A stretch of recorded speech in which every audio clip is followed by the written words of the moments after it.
Okay, hello everyone. I'm going to share a PowerPoint, so hopefully everyone will be able to see that.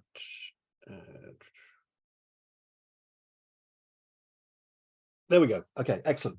So I'm going to talk about Sidney Paget, the artist Sidney Paget, his visions of Sherlock Holmes. I'm going to talk for about 45 minutes or so, maybe 50 minutes if I go on a bit too longer, but not much longer than that. So we can all sort of have an hour or so thinking about Sidney Paget, who is pictured here on this first slide. We don't often see many pictures of Paget, but there he is.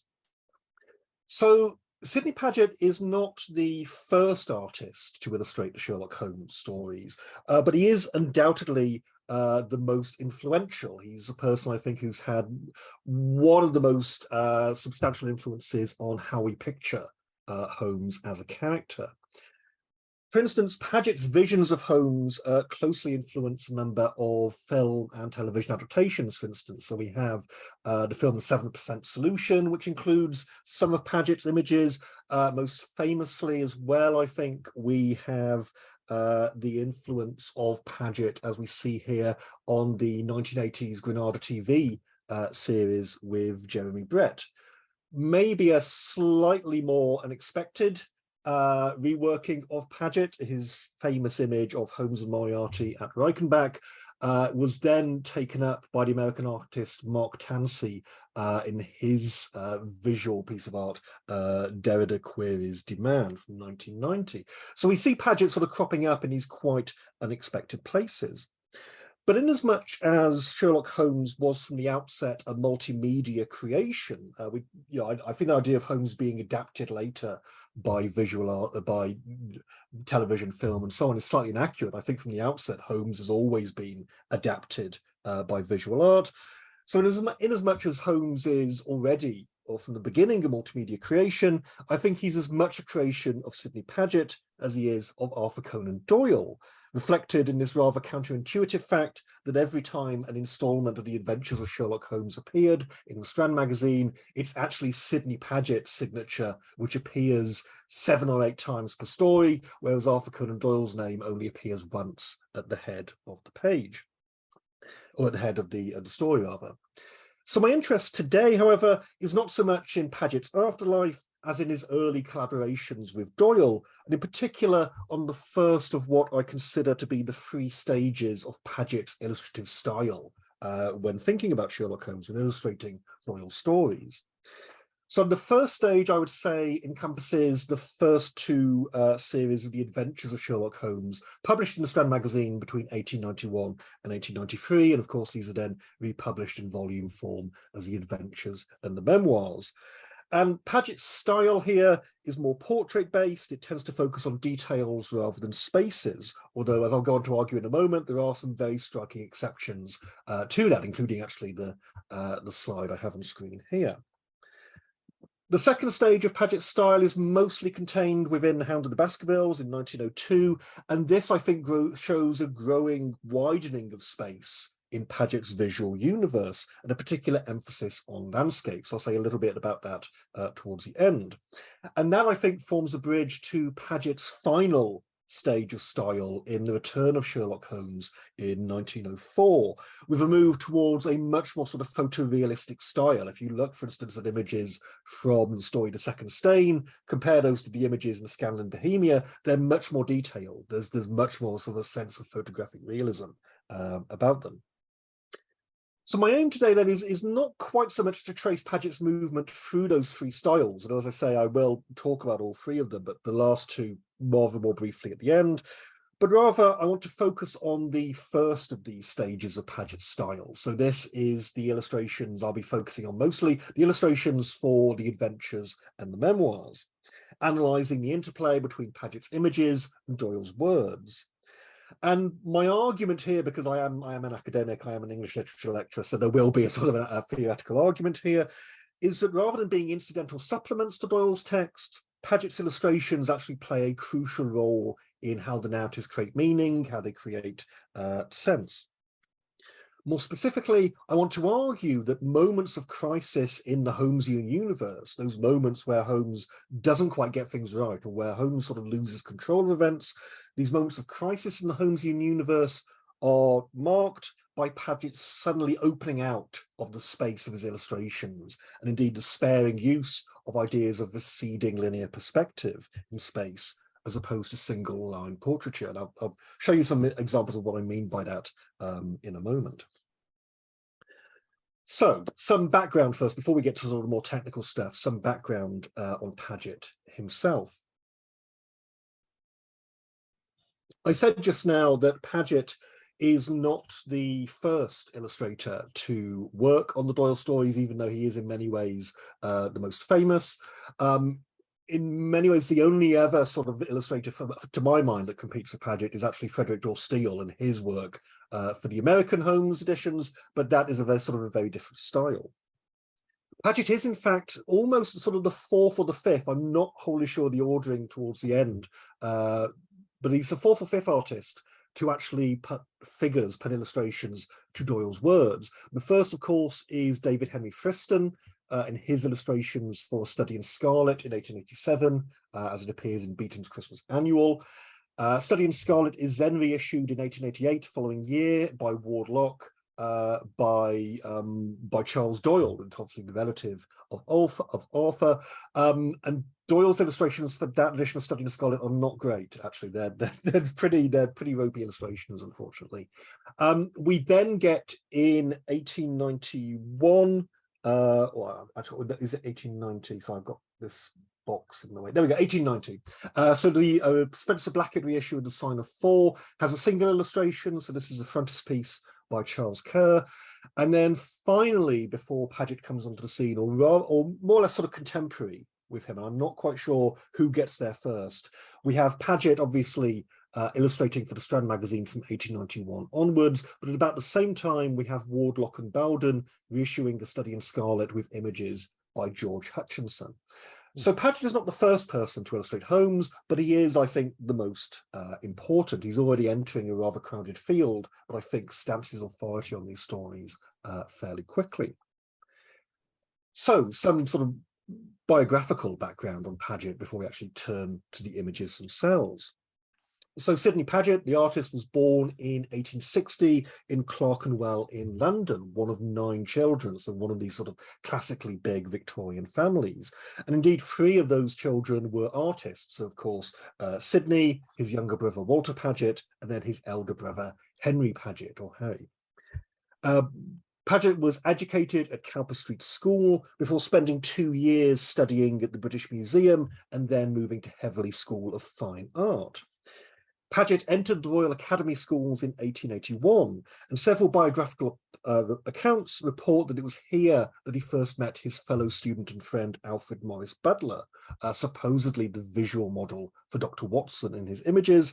But actually, the Portsmouth collection has some correspondence it has some of Paget's letters from 1879, suggesting that Paget actually knew Butler slightly earlier than 1881, or at least knew somebody called Butler, an artist, from 1879, but also didn't like him at first, actually wasn't quite impressed with the early art that Butler was producing.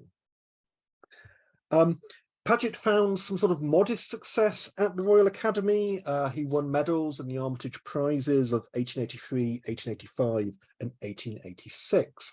But most of his work at this point, perhaps preparing him for working with the Strand magazine, working with Arthur Conan Doyle, most of his work at this point is partaking of a sort of a mid-late Victorian artistic tradition of drawing on literary sources. So one example we have of Paget's pre-Holmesian work is Lancelot and Elaine from 1891, so actually just before Paget starts illustrating the Sherlock Holmes stories.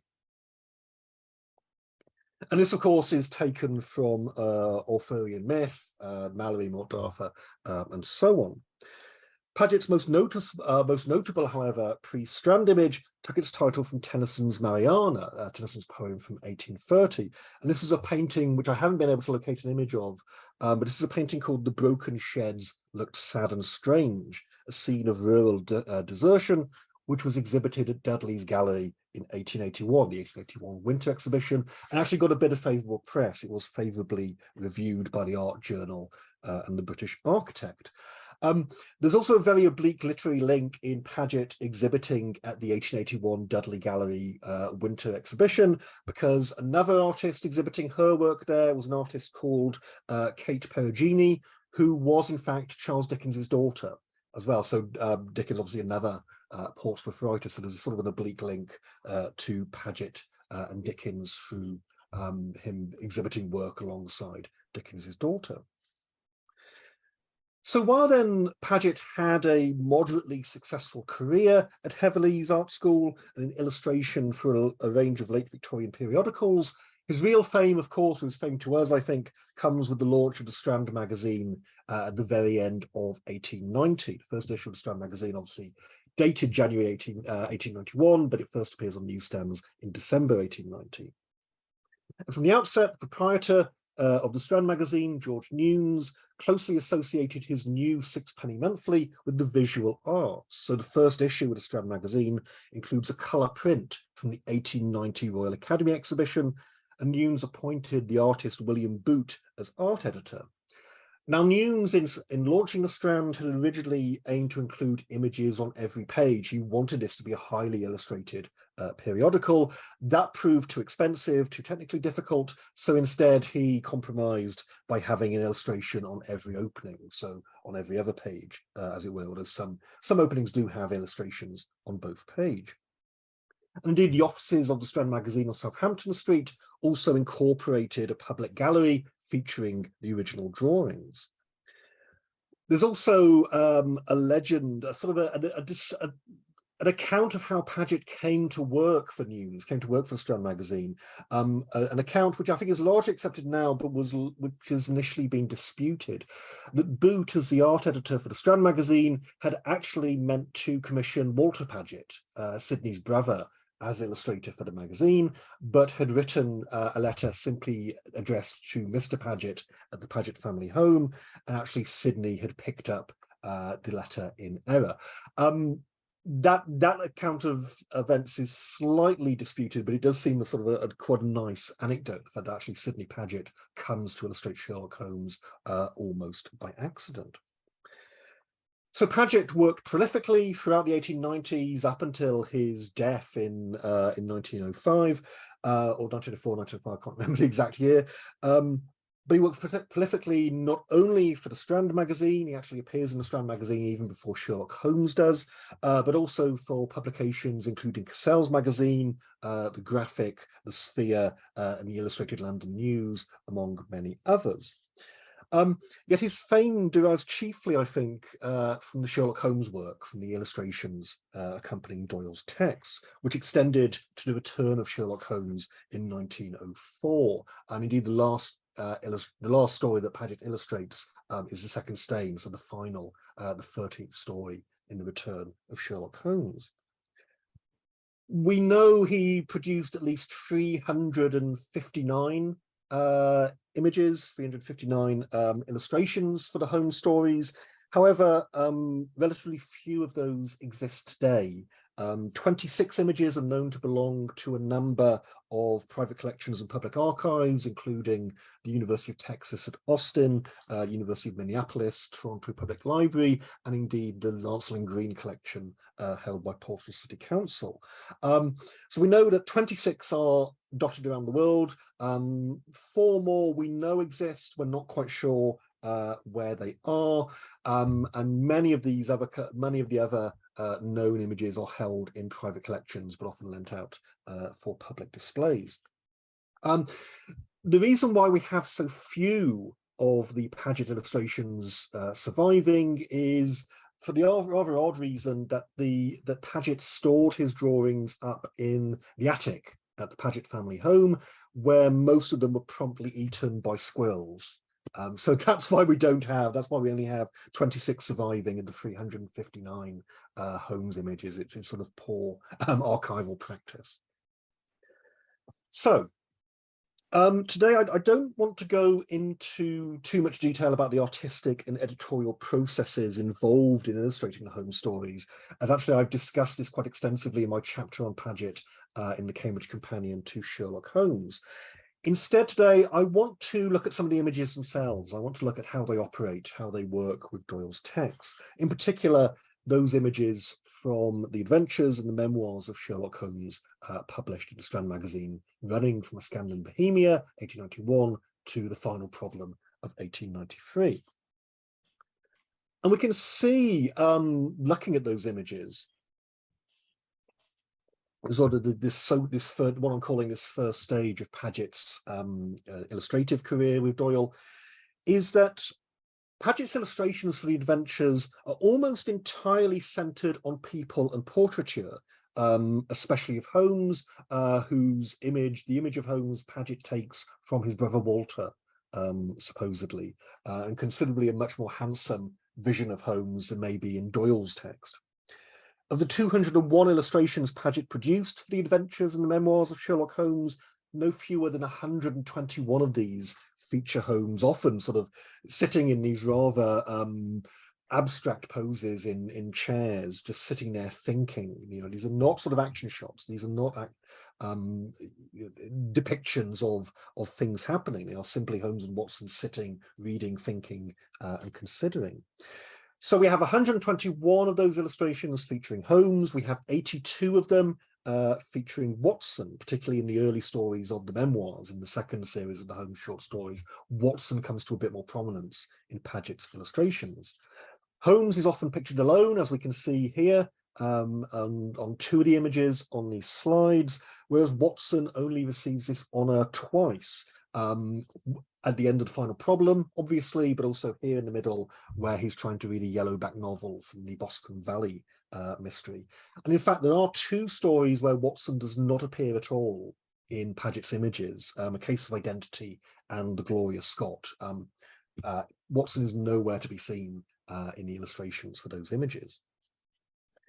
So Paget's focusing on portraiture, and this also comes out of his training at Heatherley, means that his figures often hover in spaces whose settings is only indicated by a few key signifiers.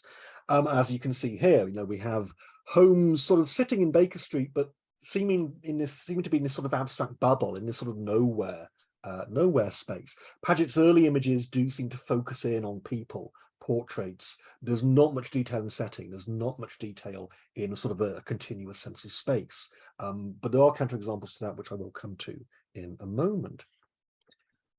In fact, the pervasiveness of this kind of style, this portraits of people in empty spaces, is evident in a striking example of the few exceptions.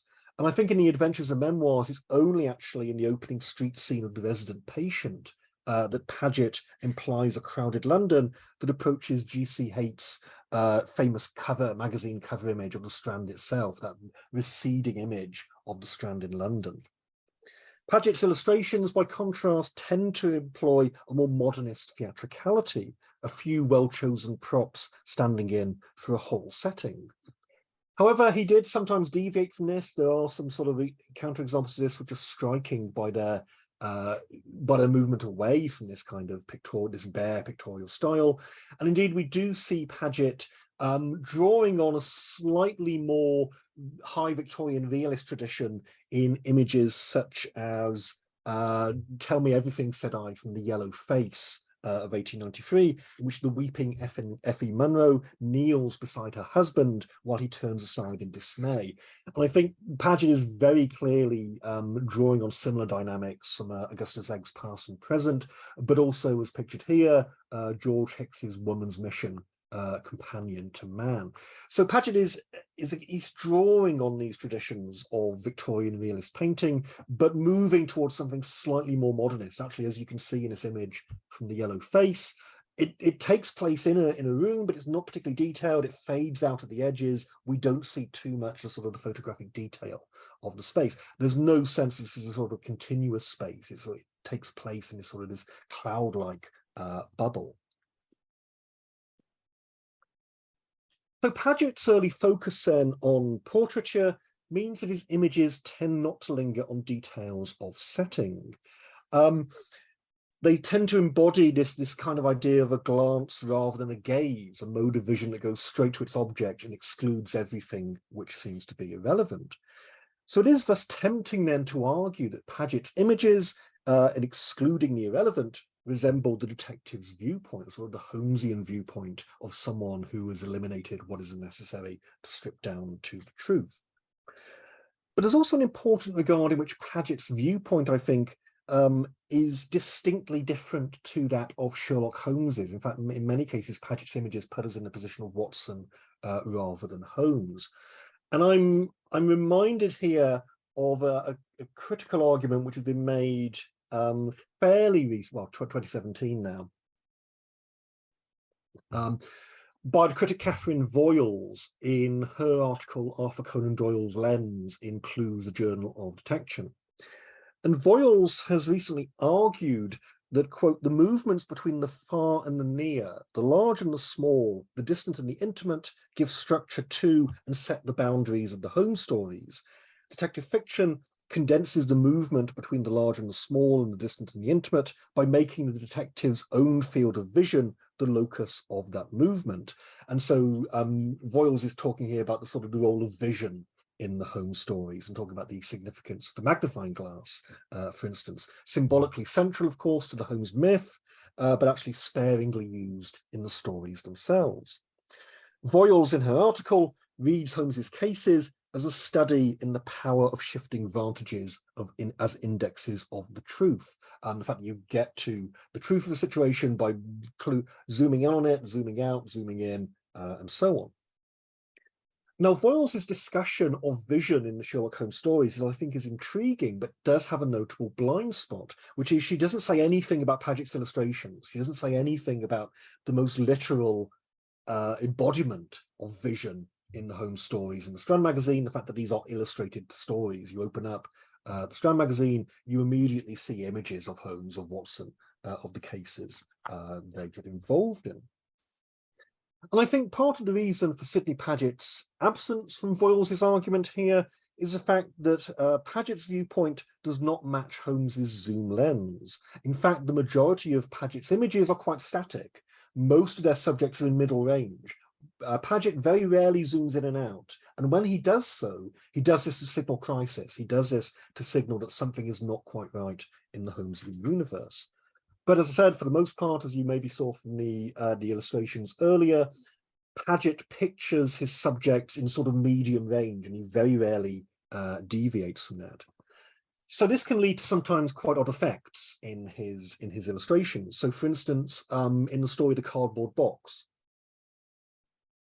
a story which has a very sort of vexed publication history because, of course, as many of you will know, it first gets published in the collection The Adventures of Sherlock Holmes, but then Doyle suppresses it. He thinks it's too violent. He doesn't want it included in the volume version published by Newnes, so it gets shunted back to a later collection. What we get here in Paget's image, he examined them minutely, is Holmes, Watson, and Lestrade looking very intently at what are a pair of severed ears. And of course, this is one of the sensationalist elements that maybe Doyle felt made the story slightly out of step with the Strand magazine, with the trying to move away from sort of more sensationalism. Now, what we get in this sort of mid-range image of Lestrade, Holmes, and Watson is a sort of a weird compromise. We're not looking at the ears themselves because they're too distant away. Rather, we're looking at Holmes, Watson, and Lestrade looking at the ears. So we're looking at someone else looking at these sort of rather sort of gruesome objects. Now, of course, the question is, well, why? Wouldn't it have been more striking to maybe offer a close-up on the ears? But then you might think, well, maybe that's too gruesome, maybe that's too sensationalist for the Strand magazine. So then that raises the question of why include the ears at all? Why have them in this middle range? Why not sort of illustrate something else? So there's a weird compromise then in Paget's use of sort of middle distance portraiture at this point. He wants to, the gruesomeness of the story is acknowledged, but it's not sort of lingered on in that regard.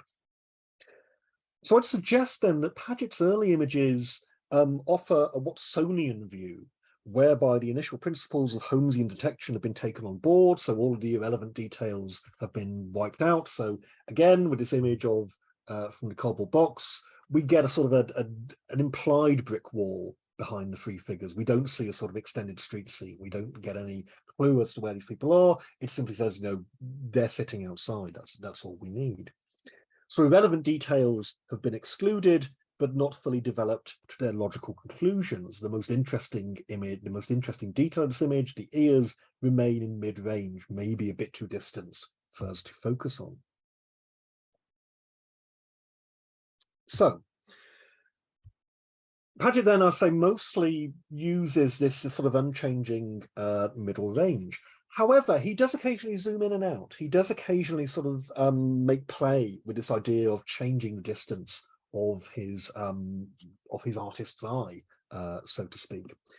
And when Paget does invoke ideas of zooming in and out and starts to bring in a more extensive depth of field, he does so to signal crisis in the Holmesian universe. And I think the most interesting example of this is the image "Goodnight, Mr. Sherlock Holmes," the penultimate image for Scandal in Bohemia, of course, the first of the short stories to be published in the Strand magazine. And as you recall, this is a story already bound up with questions of the visual and of photographic authority. So this is a story all about the visual as evidence, the King of Bohemia trying to retrieve a compromising photograph. Having just mentioned the King of Bohemia, actually, I'll come back to this image in a moment, but I also said I'd talk about some of the sources for Paget's images. We do see the King of Bohemia a bit earlier in the story wearing a very ineffectual disguise. And my colleague, Laura Eastlake at Edge Hill University, pointed out in a tweet a couple of years ago now, sort of July 2019, where she says, "I'm now thinking there's no way that Arthur Conan Doyle, or at least Sidney Paget, didn't base the King of Bohemia on George Augustus Sala, the publisher, the so-called King of Bohemia in the 1860s to 1870s. And actually, looking at that image of Paget's illustration of the King of Bohemia and then the photograph of George Augustus Sala, yeah, I'm absolutely convinced by that argument. I think that Paget is definitely drawing on the figure of Sala. But anyway, I'm not so interested in the King of Bohemia at this point. Let's go back to Irene Adler. Let's go back to that image from the end of Scandal in Bohemia. So this, of course, we remember, is the image where Holmes, in disguise as a clergyman, has come back to Baker Street after his sort of rather convoluted plot to find out where Irene Adler is hiding that photograph. He is accosted on the steps of Baker Street, where someone says, "Good night, Mr. Sherlock Holmes," and he turns around and says, "Who was that? I don't recognize that voice." And it appears to be the figure walking past him in this image. We do then, of course, find out on the following page that this is not a young man, as it appears to be in the image, but rather it is, in fact, Irene Adler herself in disguise. So this image, this Paget's image, this is one of my favorites, actually. I never tire of talking about this. It's an image which has received an awful lot of critical attention. So Elizabeth Carolyn Miller, for instance, in her book Framed, The New Woman Criminal in British Culture, the fin de siècle, has quite a bit to say about this image. I don't have time to go into this in too much detail now, but she calls it an allegory of imagistic ambiguity, suggesting the difficulty of interpreting the world through visual apprehension, or the fundamental inconsistency between imagistic and linguistic modes of representation, which is a very sort of complex way of saying here that Irene Adler becomes unreadable at this point in the story. She speaks words, but Holmes doesn't recognize the voice. He looks around, he can't recognize who he has spoken to. So it's a scene of misreading, it's a scene of misinterpretation. Indeed, we as readers of the Strand magazine, if we're reading this in 1891, might also fall into the same trap of not really understanding what is happening in the image, what is going on. And indeed, Miller goes on to argue that despite their seemingly optical ideologies, the Holmes stories are in fact deeply ambivalent about the power of the visual to capture knowledge and identity, and particularly female identity as well. So I do want to say a bit more about the structure of this image, because I do find the use of space in this image quite interesting. But I also want to talk about the background to this image as well. Because while this image represents one kind of performance of Irene Adler pretending to be a young man walking down the street in London, I think there's another performance going on here as well. Because Adler's great-coated figure is in fact anticipated in another Sidney Paget image. So this is a letter held by the collection at Portsmouth. This is a letter to Harry Paget of the 25th of November, 1879, where Paget describes, "I've got a new greatcoat like yours in shape, only with bigger colour," and includes a sketch of himself in the coat with his hat on. And I remember looking at this in the collection at Portsmouth and thinking, that's Irene Adler.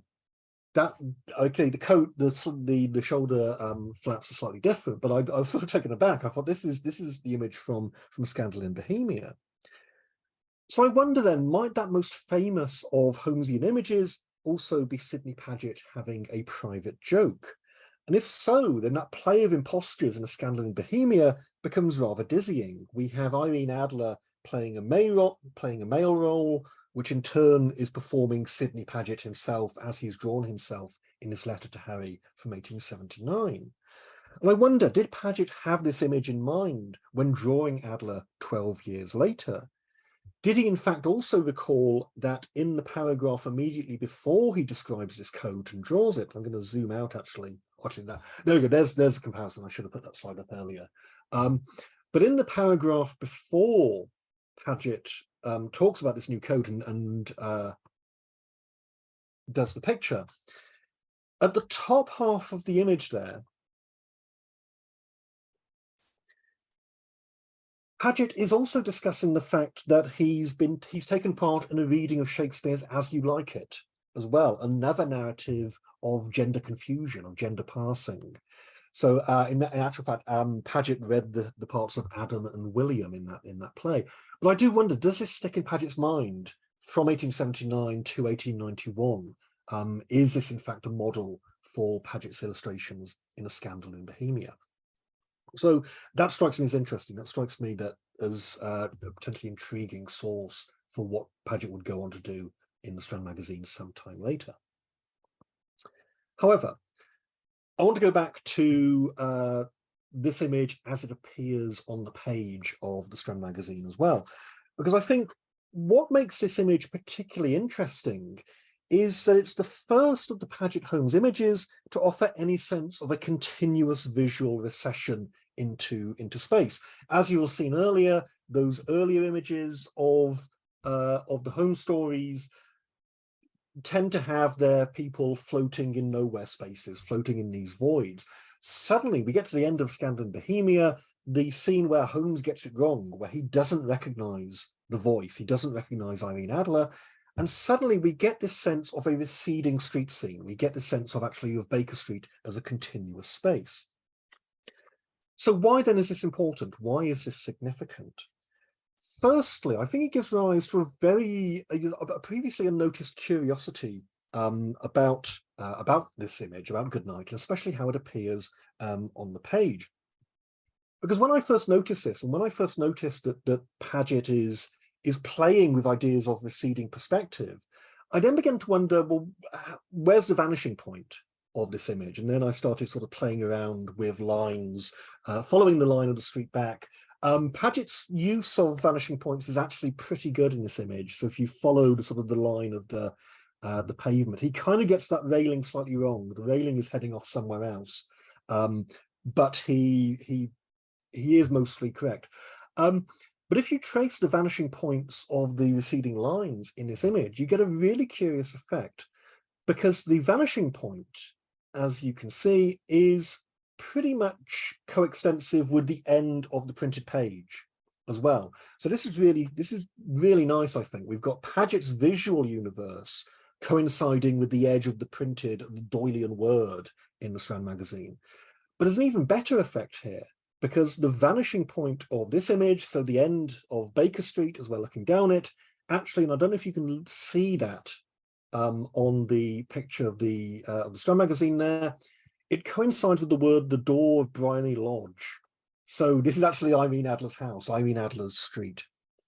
So there's a conscious effect of completion then where the limit of the visual universe coincides with that of the textual realm. The vanishing point of Baker Street coincidentally coincides with Irene Adler's address as appears in print on the right-hand side of the page. I don't know if that's deliberate. I don't know if that's the art editor doing that deliberately. If so, that's absolutely brilliant. If not, it's just a happy coincidence. But I find that interesting, actually, the fact that that the vanishing point of Irene Adler's mysterious appearance has this effect. So if the preceding images then in A Scandal in Bohemia had been tightly focused on individual figures hovering in blank spaces, this image suddenly brings the wider world into view.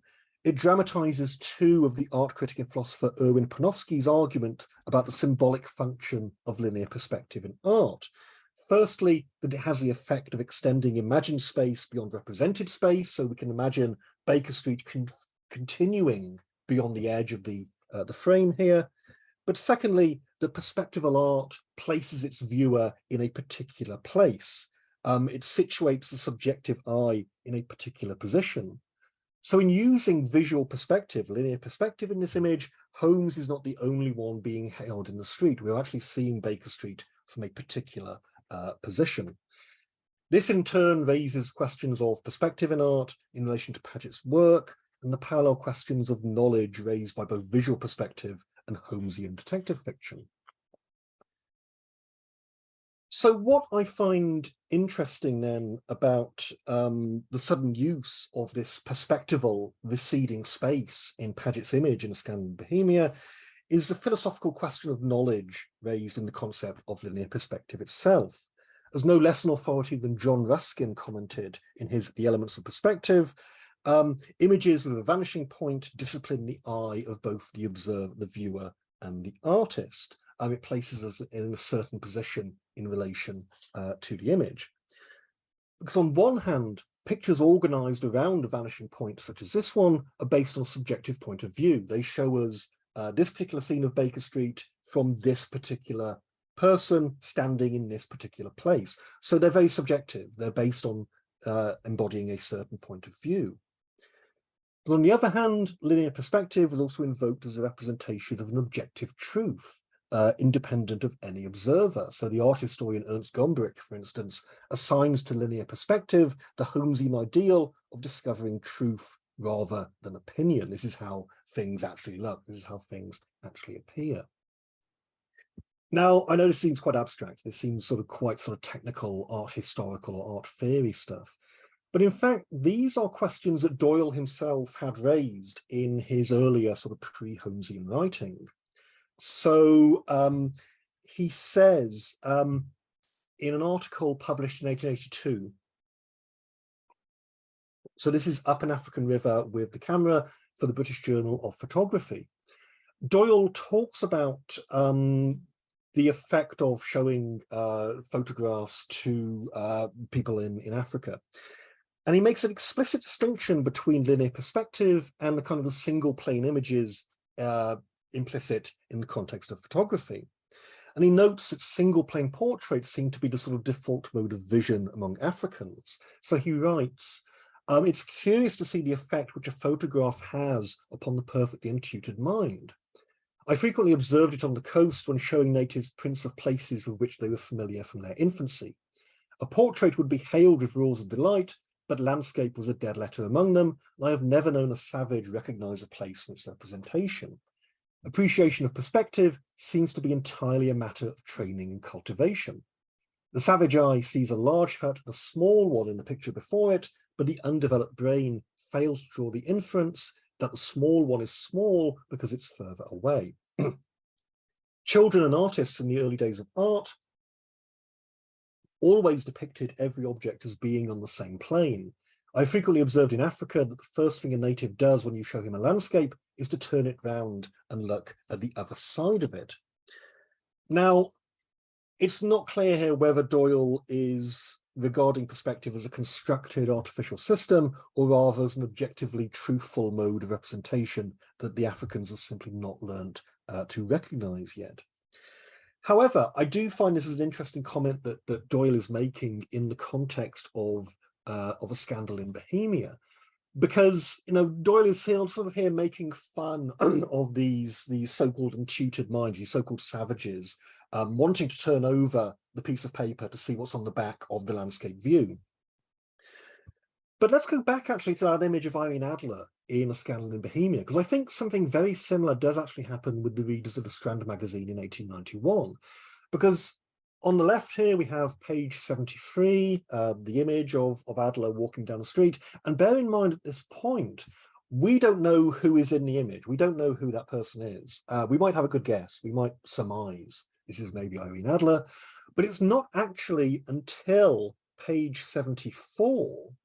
So once we've turned the page, that we then get the letter from Adler saying, "My dear Mr. Sherlock Holmes, you really did it very well." And then we get the explanation that actually Irene Adler was the person in the ulster and the hat. Now, I'm willing to bet that actually a good many readers in 1891, having turned the page from page 73 over to page 74, having read that piece of prose on page 74, then think, "Oh, was that a woman? Was that a woman in the other picture?" And then turn back, then turn over. So this is in many ways a kind of a very interesting restaging of what Doyle is making fun of, so-called natives for. The fact that they turn over a landscape to see what's on the other side, as if the landscape, they'll learn something new from that. Actually, the readers of the Strand magazine in 1891 do something very similar.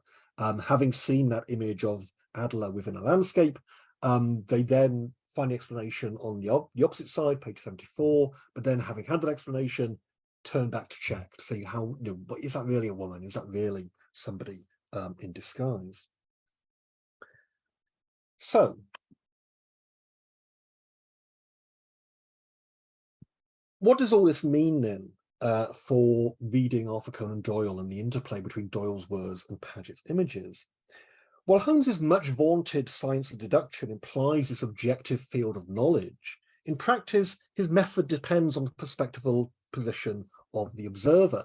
And in fact, I think it's interesting that at moments where, as I said, moments where Paget expands the universe he's depicting, things start to go wrong. Holmes begins to lose his authority. So this idea of Holmes is actually having to adopt a particular perspectival position actually does crop up in the stories. So in the Musgrave Ritual, for instance, Holmes talks about his method as a kind of perspectival empathy. He says, "I try to imagine how I should myself have proceeded under the same circumstances. The matter was simplified by Brunton's intelligence being quite first-rate, so that it was unnecessary to make any allowance for the personal equation, as the astronomers have dubbed it." That reference to the personal equation, this is essentially the correction made to compensate for the position and perspective of the observer when looking at astronomical phenomena. So essentially, it's sort of a sense of perspective, but on an astronomical scale. In A Scandal in Bohemia, Holmes's act of misrecognition is a failure to allow for his own personal equation in a space which has suddenly become more complex. What occurs in that penultimate image in Scandal is a wider shift in perception. Holmes's error in misrecognizing or failing to recognize Irene Adler is signaled by the sudden expansion of illustrative perspective in the receding scene of Baker Street, as opposed to those sort of scenes Paget writes or Paget illustrates, taking place in sort of closed rooms in medium range, and so on. So if my argument then is that Paget signals crisis in the Holmesian universe by suddenly opening out the space of his illustrations, then I think the clearest example of this, most obvious example of this, is The Final Problem, where suddenly Paget sort of starts off in The Final Problem with his normal style of showing these portrait figures in medium range, in closed rooms, or sort of these abstract spaces. So Holmes with his bleeding knuckles, Moriarty standing in the doorway. But as the story continues, as the story begins to make it clear that, this is not going to have a happy ending, this is not going to have the normal resolution, Paget's images begin to zoom out. He pulls the camera back, so to speak. So we have a very interesting sort of free image sequence. It passed with a rattle and the roar. So this is Moriarty's train passing Holmes and Watson. A large rock clattered down. where Holmes and Watson are sort of making their journey to Reichenbach. And then finally, I saw Holmes gazing down at the rush of the waters. And I think what's really interesting in this sequence is firstly the sort of the choice of images. So on the left, where Holmes and Watson are seeing Moriarty's train moving past, I think that's a really curious choice of image for Paget to use here. Wouldn't it have been more exciting to have the train, passing very closely to them? It's off in the distance by the time Paget has chosen to illustrate this scene. And again, I was talking about Paget playing games with ideas of visual perspective. And of course, the classic example of how to illustrate vanishing points is through train tracks. This idea of train tracks as being absolutely parallel in reality, but seeming to converge from the point of view of the observer. But I think also what we can see in this sequence from the final problem is the way in which human figures, Paget's emphasis on portraiture, becomes less and less. The figures of Holmes and Watson become increasingly diminished, and the landscape emerges around them. The landscape takes on a much more important role around them.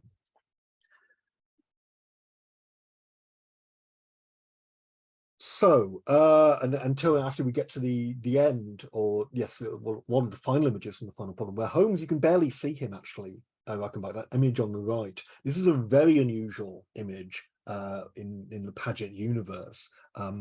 Almost empty landscape with Holmes as sort of this tiny figure dwarfed by the mountains.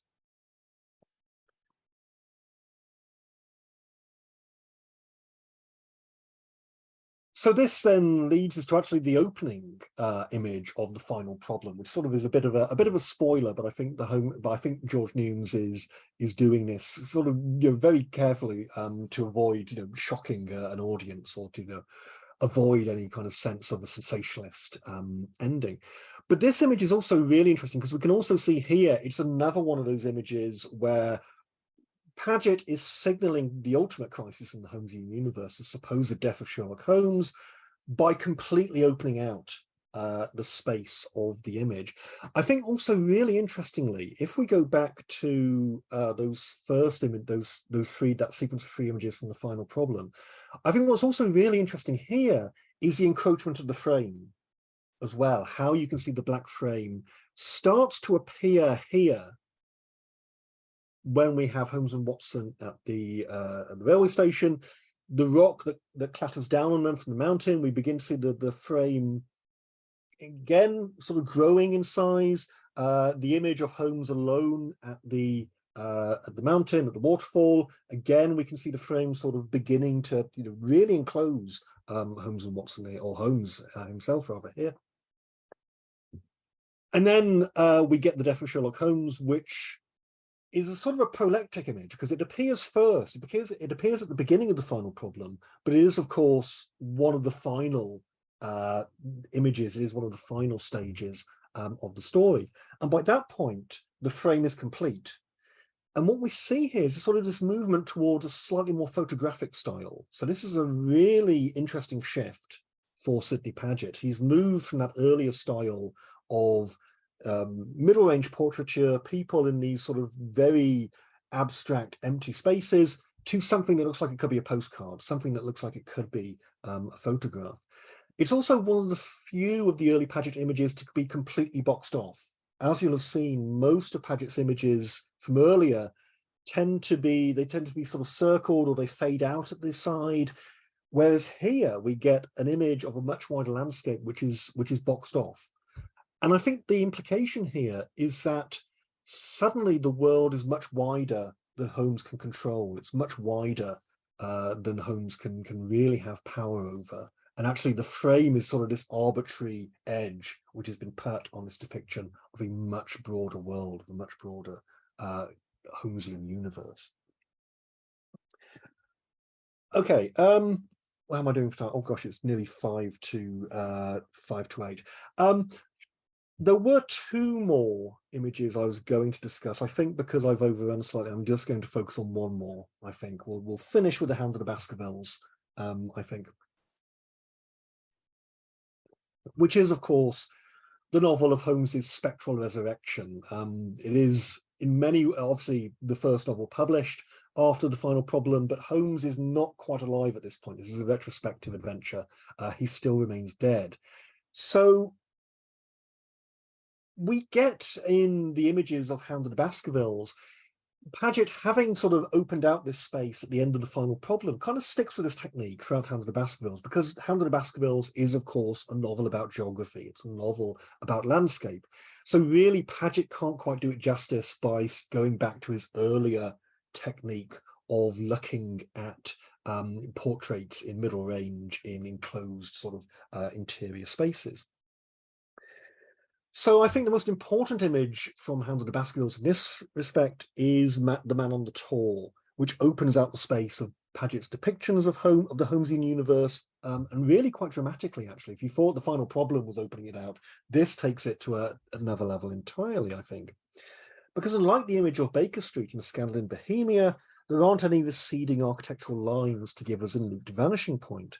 Paget instead uses human figures to register perspective and distance. We have Watson and Sir Henry, who usually actually in a Paget illustration have their backs to us. We very rarely see that in Paget's images. Looking at this figure of the Man on the Tor, who is either very small or, more realistically, very far away. And the visual influence here is clearly that of Romanticism. It's clearly, we can see Paget playing with Caspar Friedrich's The Wanderer in the Fog, or The Wanderer Above. Oh, no, didn't mean to hit that. The Wanderer Above the Fog. And of course, we can, actually the image at the bottom right of the Man on the Tor is playing with this idea of fog as well, which then becomes such an important part of the plot of the Hound of the Baskervilles. It's noticeable, I think very clearly Paget is being influenced by Friedrich here, but it's noticeable that he gives us a reverse angle. He shows it us from Watson's perspective, not from the perspective of the Man on the Tor, partially because this is to preserve the mystery that in fact the Man on the Tor is actually Holmes himself. He's not the sort of the murderer. He's not the sort of the spirit of that dreadful place, as Watson puts it.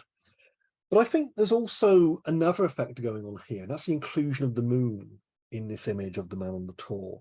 It is obviously a Gothic touch derived from Doyle's text, but its appearance in Paget's image has two effects. First, I think it's a very neat calling back to A Study in Scarlet and to that moment where Holmes has no idea how the solar system works. So I think to have a figure who turns out to be Holmes silhouetted against the solar system itself, the moon, the movement of the astronomical bodies, is, I think, a very nice sort of calling back to A Study in Scarlet.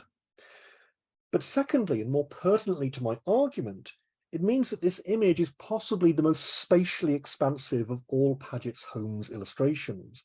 As I've been arguing, Paget shows us crisis in the Holmesian universe, or even in the Watsonian universe, by opening out the space of what he's depicting. And of course, by bringing the moon into the image from the Hound of the Baskervilles, this image is actually covering a distance of roughly 240,000 miles, which is a bit of a step up from maybe a meter or a couple of feet in a drawing room or in the rooms at 221B Baker Street. So I think on that massive expansion of the Paget visual universe, I think that's probably a good place to stop, and I'd be happy to take any questions or to talk about anything else to do with Paget that you might have in mind. So thank you very much, everybody. Hi, Chris.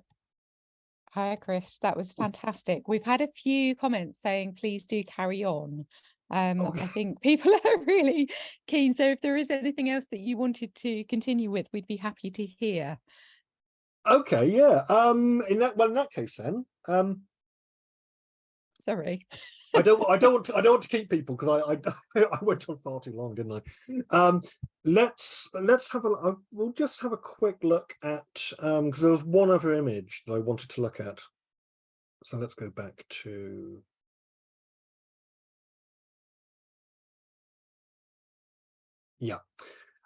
so where we are. So this is Hound of the Baskervilles. So so just thinking about the last image I wanted to talk about was thinking about the return of Sherlock Holmes, actually, which is a collection I've lived with extensively over the last couple of years or so, because as some of you might know, I've just edited a new edition of The Return of Sherlock Holmes for Oxford University Press.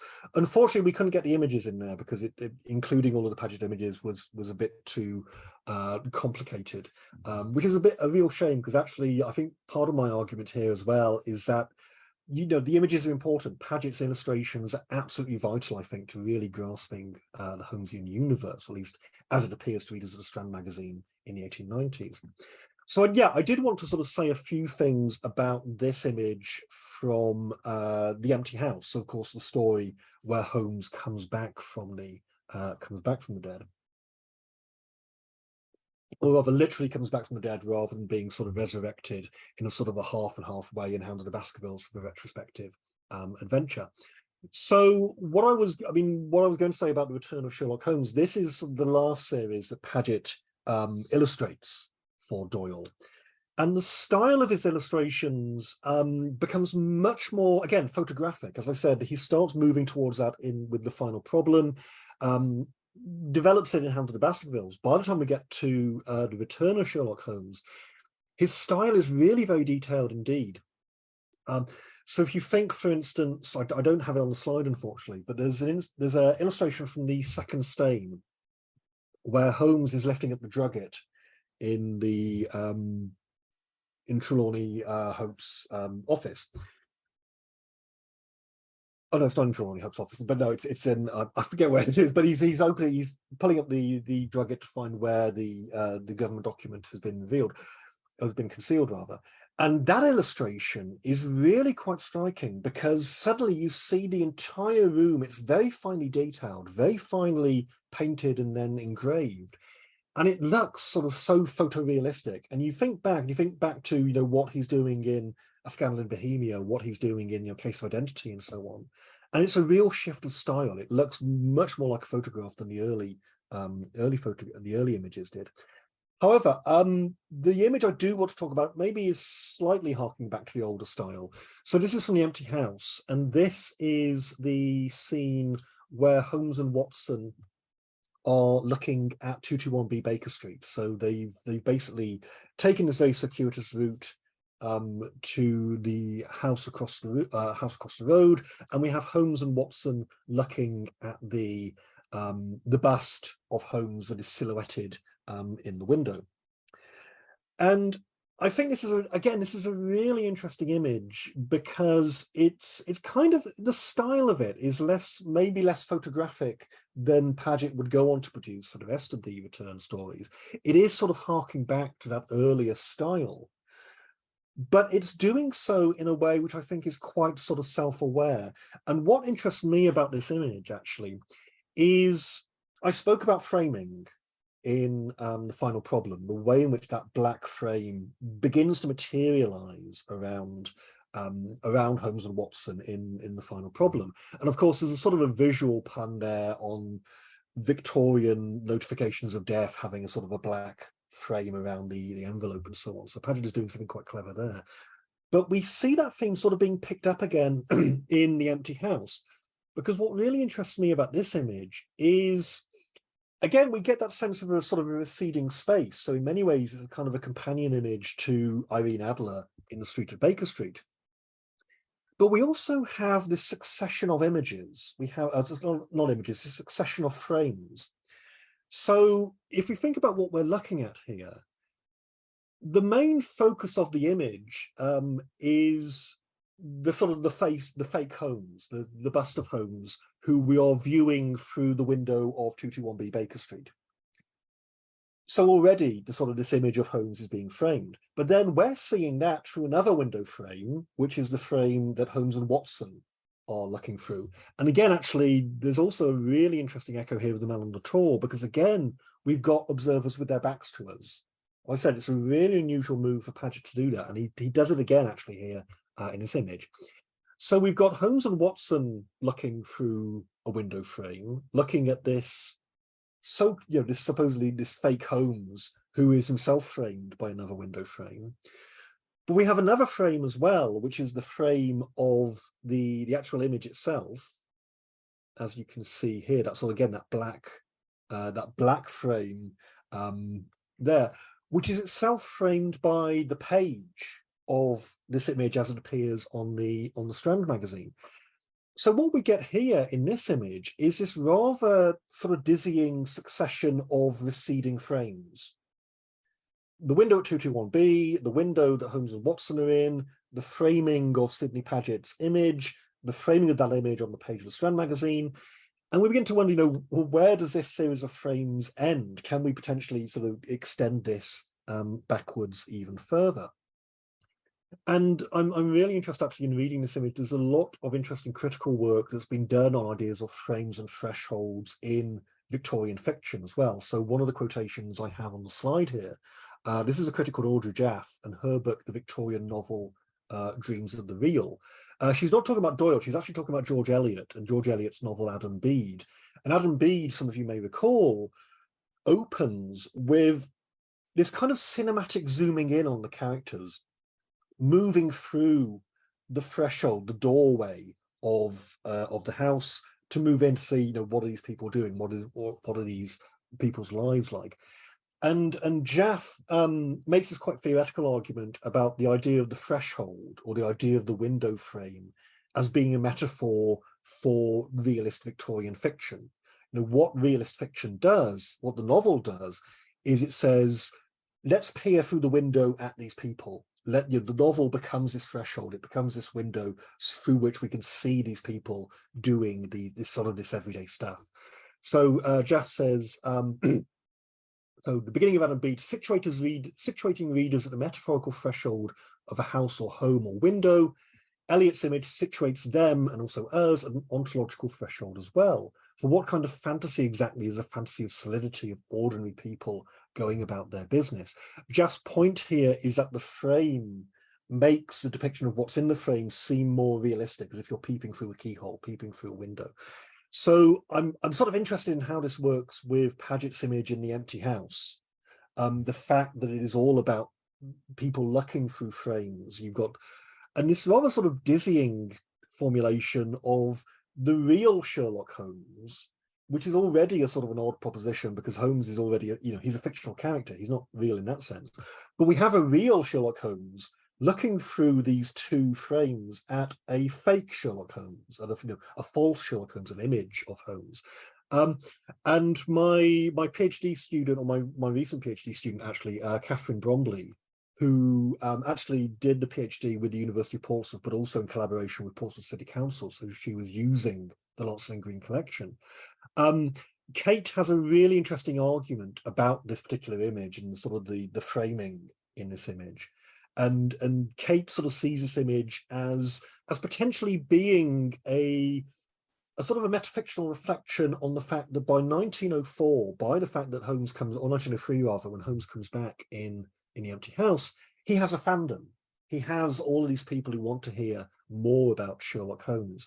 So Kate, in her thesis, has this really interesting argument about the frames and layers of Paget's image, and also this sort of paradoxical formulation of a real Sherlock Holmes looking at a fake Sherlock Holmes, even though they're both fictional. Neither of them exist in the real world, as this kind of metaphor for the fans of Sherlock Holmes in the 1890s and then beyond, playing this game of pretending that Holmes is a real person, pretending that he is actually, writing letters to 221B Baker Street, writing letters as if he's a really existing or historical figure in that regard. So yeah, that was all I was going to say. I've compressed that a lot because I don't want to keep people on a Tuesday evening. But yeah, I think Paget is really clever there about how he's stacking frames within frames within frames in this image. And of course, that goes out, we can take that one step back to the frame of television or to the frame of cinema. The fact that actually Holmes is already intensely visual, and that I think is what lends him so well to filmic adaptation, to television adaptation, and so on. So yeah, that's what I wanted to say about The Return of Sherlock Holmes, and especially about The Empty House. And yeah, that really is the end now. So I will stop there.